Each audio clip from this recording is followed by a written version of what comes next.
ዘመነ ካሴና መሳፍንት ተስፉን ጨምሮ በፋኖ ከፍተኛ አመራሮች ላይ የድሮን ጥቃትን ጨምሮ አደገኛ ጥቃት ተፈጽሟል።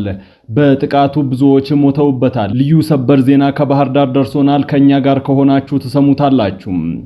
የቀድሞ የሰላም ሚኒስትር ደኢታ አቶ ታዬ ደንዳ የፍርድ ሂደትን የተመለከተ ልዩ ሰበር መረጃ በእጃችን ገብቷል። በተከሰሱባቸው አብዛኛው ወንጀሎች ነፃ ሲባሉ በአንድ ወንጀል ጥፋተኛ ተብሏል። ዝርዝሩ በቆይታችን ይቀርባል። በኢትዮጵያ ውሎና አዳሩ ጎዳና የሆነ ማህበረሰብ ቁጥር ከጊዜ ወደ ጊዜ እየጨመረ መጥቷል ተብሏል። ትንታኔ ዘገባ ይዘነበታል። ብሔራዊ ባንክ የታገደውን ራማዳ ፔይ በህጋዊ አስተላላፊዎች ዝርዝር ውስጥ ዳግም እንዲካተት አድርጓል። በቅድሚያ የሚዳሰስ ርዕስ ነው። ክቡራትና ክቡራን የጥበብ ሚዲያ ቤተሰቦች በዛሬው ቆይታችን እነዚህንና ሌሎችንም ሀገር አቀፍ መረጃዎችን በዝርዝር የምናሰማችሁ ይሆናል። ሚዲያችን በጋዜጠኞች የተመሰረተ ሚዛናዊና ተአማኒ መረጃዎችን በየዕለቱ የሚያደርሳችሁ ገለልተኛ ሚዲያ ተቋም ነው። ለቻናሉ አዲስ የሆናችሁ ሰብስክራይብ በማድረግ የቻናሉ ቤተሰብ ትሆኑ ዘንድ በታላቅ ትህትና እንጋብዛለን። የዕለቱን የቢዝነስ ዘገባዎቹን አስቀድመን ወደ ዝርዝር ዘገባዎቹ እናልፋለን። ጥበብ ሚዲያ የህዝብ ድምጽ ነው።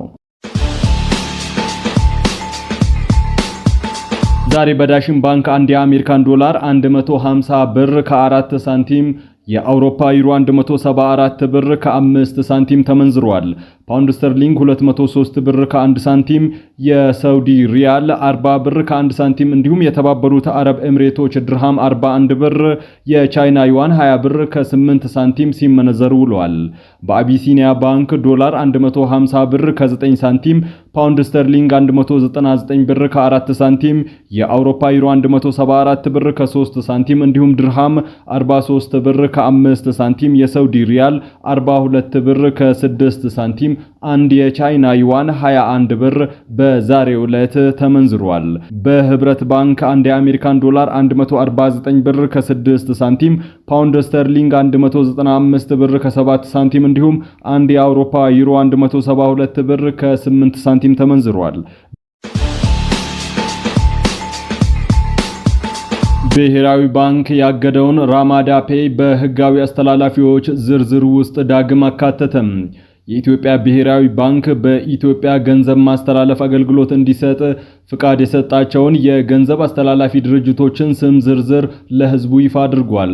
ባንኩ ባወጣው መግለጫ ከ90 በላይ ለሚሆኑ የገንዘብ አስተላላፊ ድርጅቶች የገንዘብ ማስተላለፍ አገልግሎት እንዲሰጡ ህጋዊ ፈቃድ ማግኘታቸውን አስታውቋል።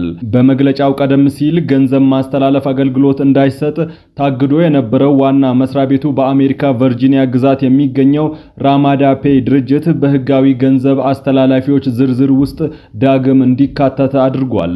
የኢትዮጵያ ብሔራዊ ባንክ እንዳስታወቀው ውሳኔው ላይ የተደረሰው በአገልግሎት አሰጣጥ ላይ አጠቃላይ ግምገማ ከተካሄደ በኋላ ነው። መግለጫው በሀገሪቱ የህግና ደንብ መሰረት በድርጅቱ ላይ አስፈላጊው ቁጥጥርና የክትትል ሂደት መደረጉን ጠቅሷል። ባንኩ አክሎም በአሁኑ ጊዜ አገልግሎት እንዳይሰጡ ታግደው የሚገኙ ሌሎች የገንዘብ አስተላላፊ ድርጅቶችም የሀገሪቱ ህግና ደንብ የሚጠይቀውን መስፈርት ለማሟላት አስፈላጊውን እርምጃ እንዲወስዱ አሳስበዋል። የኢትዮጵያ ብሔራዊ ባንክ ውጭ ሀገር የሚኖሩ ሰዎች ገንዘብ ወደ ኢትዮጵያ በሚያስተላልፉበት በማንኛውም ወቅት ህጋዊና ግልጽ የሆነ አካሄድ መከተላቸውን ማረጋገጥ ይኖርባቸዋል ሲል አሳስበዋል። የባንኩ መግለጫ ህጋዊ ፈቃድ በተሰጣቸው ድርጅቶች በኩል ገንዘብ መላክ ደህንነቱ ተጠብቆ እንዲደርስ ከማድረግም በላይ ህገወጥ የገንዘብ ዝውውርና አሸባሪነትን በገንዘብ መደገፍን ለመከላከል ወሳኝ መሆኑን አብራርተዋል። በከባድ መኪና ሾፌሮች ላይ የሚደርሰው ግድያ፣ እገታና የኮቴ ክፍያ የሚያስቆመው መንግስት ብቻ መሆኑ ተገለጸ። በከባድ መኪና አሽከርካሪዎች ላይ በየጊዜው እየደረሰ የሚገኘውን ጥቃትን ተከትሎ የከባድ መኪና አሽከርካሪዎች ለከፋ ችግር መዳረጋቸውን ገልጸዋል። አሽከርካሪዎቹ እኛ ብንናገርም አሁን ችግሩ መፍትሄ አላገኘም፣ በተደጋጋሚ ጥቃት እየተፈጸመብን ነው፣ ጉዳዩ ላይ ማውራት ትርፉ ድካም ሆኖብናል፣ ችግሩ በሰው የሚፈታ አይደለም ሲሉ በተስፋ መቁረጥ በምሬት ቅሬታቸውን ገልጸዋል። የኢትዮጵያ ከባድ መኪና አሽከርካሪዎች ማህበር ስራ አስኪያጅ ሰለሞን ዘውዱ በእርግጥ በከባድ መኪና ሾፌሮች ላይ በየጊዜው የሚደርሰው ችግር አሁንም የቆመ አለመሆኑን አመላክተዋል። በከባድ መኪና ሾፌሮች ላይ የሚደርሰው ግድያ፣ እገታና የኮቴ ክፍያ የሚቆመው በመንግስት ብቻ መሆኑንም ገልጸዋል። የከባድ መኪና አሽከርካሪዎች በሁሉም ዘርፎች ተግዳሮቶች የሚገጥማቸው መሆኑን የገለጹት ስራ አስኪያጁ አሁን ላይ ግን ለአሽከርካሪዎች ቀዳሚ ችግር እየሆነባቸው የሚገኘው መንገድ ላይ ዝርፊያ፣ እገታ ብሎም አንዳንድ ኬላ ላይ የኮቴ ክፍያ መሆኑን ተናግረዋል። በተለያዩ ጊዜ ሾፌሮች ላይ የሚደርሰውን ግድያ አስመልክቶ በተለይም በተለያዩ ምክንያቶች ቁጥራዊ መረጃ ለመያዝ አልቻልኩም ያሉት ስራ አስኪያጁ ባለፉት 15 ቀናት ውስጥ ብቻ 2 አሽከርካሪዎች በአማራ ክልል ውስጥ መገደላቸውን ገልጸዋል። ችግሩ እየተከሰተ የሚገኘው በሁሉም ኢትዮጵያ አካባቢዎች አለመሆኑን ያመላከቱት አቶ ሰለሞን ግድያና ዝርፊያው በአብዛኛው በአማራ ክልልና አልፎ አልፎ ደግሞ በኦሮሚያ ክልል የሚከሰት መሆኑን ጠቁመዋል። የመንገድና የኮቴ ኬላ ክፍያዎችን በተመለከተ ደግሞ በኦሮሚያና በሶማሌ ክልሎች በሚገኙ በተለያዩ አካባቢዎች በቋሚነትና በተለዋዋጭ ሁኔታ በስፋት የሚጠየቁ መሆናቸውን አመላክተዋል።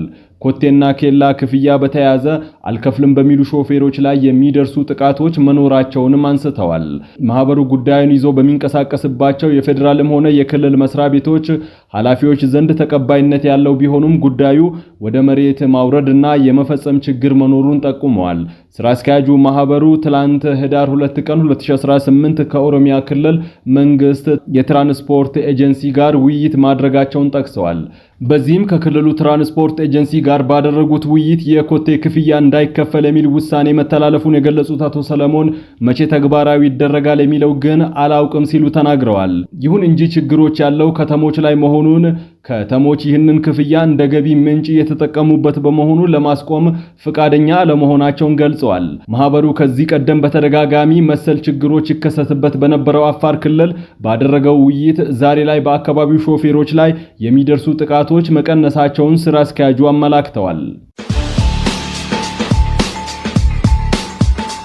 በትግራይ ክልል መዲና መቀለ ከተማ ዳግም ጦርነት ሊያገረሽ ይችላል በሚል ስጋት የምግብና ምግብ ነክ ያልሆኑ ፍጆታዎች ዋጋቸው በእጥፍ መጨመሩ ተገለጸ።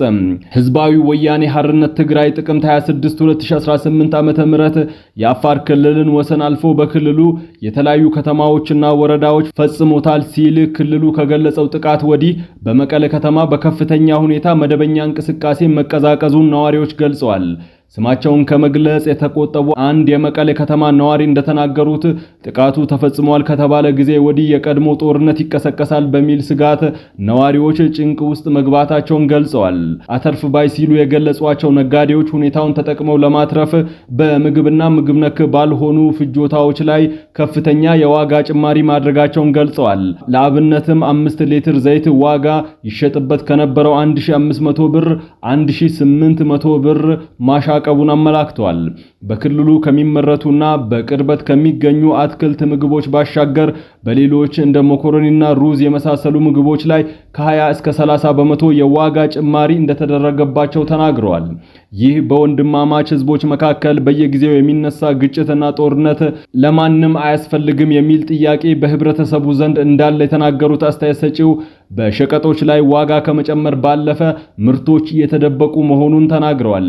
በተመሳሳይ ስማቸውን ከመግለጽ የተቆጠቡ ሌላኛው አስተያየት ሰጪ ሲናገሩ ከዚህ ቀደም የነበረውን ጦርነት ያውቀዋል። በቀደመው ጦርነት ያጣው አብሮ አደግ ወንድሙን ነው። በጭራሽ ወደ ጦርነት የመግባት ሐሳብ የለውም ብለዋል።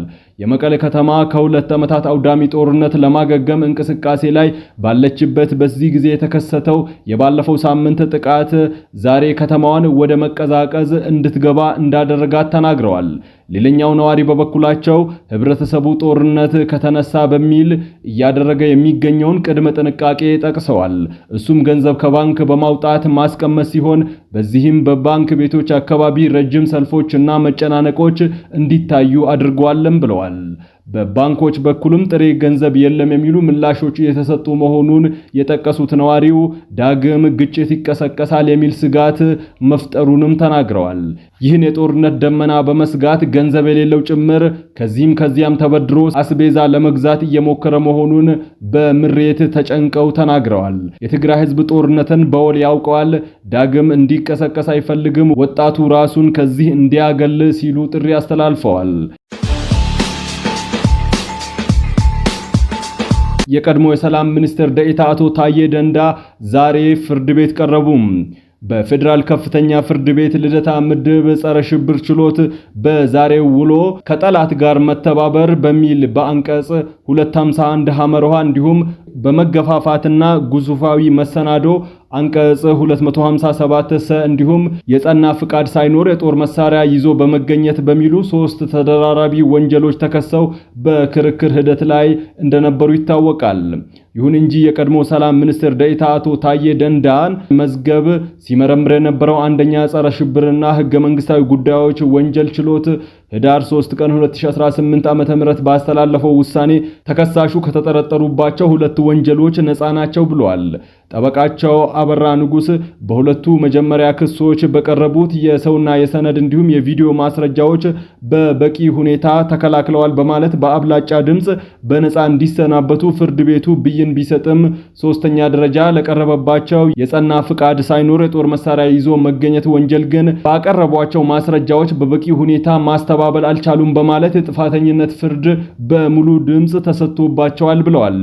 እንዲሁም ጥፋተኛ በተባሉበት አንድ ክስ የቅጣት አስተያየት ለመስማት ለህዳር 15 ቀን 2018 ተለዋጭ ቀጠሮ ተሰጥቷል ሲሉ ጠበቃቸው አበራ ንጉስ ተናግረዋል።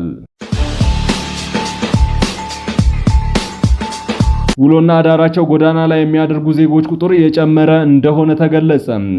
ከትንንሽ እስከ ትልልቅ ከተሞች ውሎና አዳሩ ጎዳና ላይ የሚያደርጉ ዜጎች ቁጥራቸው እየጨመረ መሆኑን በህዝብ ተወካዮች ምክር ቤት በተካሄደው ውይይት መድረክ ተነስቷል። ይህ የተገለጸው የህዝብ ተወካዮች ምክር ቤት የጤናና ማህበራዊ ልማት ባህልና ስፖርት ጉዳዮች ቋሚ ኮሚቴ ህዳር 1 ቀን 2018 ዓ.ም የሴቶችና ማህበራዊ ሚኒስቴር የ2018 በጀት ዓመት የሩብ ዓመት እቅድ አፈጻጸምን ሲገመግም ነው። የሴቶችና ማህበራዊ ሚኒስቴሯ ዶክተር ኤርጎጌ ተስፋዬ የተቋማቸውን ሪፖርት ሲያቀርቡ ህፃናትን ለውጭ ጉዲፈቻ መስጠት ከተከለከለ ወዲህ በሀገር ውስጥ ጉዲፈቻ በአደራ ቤተሰብና በተቋማትና በማህበረሰብ አቀፍ ትብብር ድጋፍ የተለያዩ መንገዶችን በመጠቀም ህፃናትን ለመደገፍ እየተሰራ መሆኑን ገልጸዋል። በሩብ ዓመቱ 3 ወራት ውስጥ 6300 ህፃናት ወደ ጎዳና ከመውጣታቸው በፊት በአማራጭ ፕሮግራም እንዲደገፉ ተደርጓልም ብለዋል። ሚኒስቴሩ በሩብ ዓመቱ ከሳውዲ አረቢያ፣ ከጀርመን፣ ከአሜሪካ፣ ከባህሬንና ከሊባኖስ በህገወጥ መንገድ ገብታቸዋል ተብለው በእስር ላይ የነበሩ በአስቸጋሪ ሁኔታ ውስጥ የነበሩ 6243 ዜጎችን ተቀብሎ በጊዜያዊ መጠለያ እንዲቆዩ ማህበራዊና ስነልቦናዊ ድጋፍ በመስጠት ወደ መጡበት አካባቢ እንዲመለሱ ማድረጉን አስረድቷል። ለሪፖርቱ ቋሚ ኮሚቴው ባቀረበው ጥያቄ ውሎና አዳራቸው ጎዳና የሚያደርጉ ዜጎች በስፋት እየተስተዋሉ መሆኑን፣ በዚህም ሳቢያ በተለይም ሴቶች ለከፋ አካላዊ ጉዳትና ለጾታዊ ጥቃት እየተዳረጉ መሆናቸውን፣ እነዚህን ዜጎች ከጎዳና አንስቶ ወደ ቤተሰቦቻቸው ለመቀላቀል ሚኒስትሩ ምን እየሰራ ነው በማለት ጥያቄ አቅርበዋል። ሰሞኑን በአማራ ክልል የተለያዩ ቦታዎች በፋኖ ታጣቂ ኃይል አመራሮች ላይ በድሮን የታገዘ አደገኛ ጥቃት መፈጸሙን ለማወቅ ተችሏል። እነዚህ ጥቃቶች በአብዛኛው በታጣቂ ኃይሉ አመራሮች ላይ ያነጣጠሩ እንደነበረ ነው ለማወቅ የተቻለው። በጎንደር በሚንቀሳቀሰው ታጣቂ ኃይል ላይ በተሰሩ አደገኛ ኦፕሬሽኖች በጎንደር አካባቢ ለረጅም ዓመታት በትጥቅ እንቅስቃሴ የሚታወቀው መሳፍንት ልጅ ሻለቃ ጌትነት መሳፍንት መገደሉን ለማወቅ ተችሏል።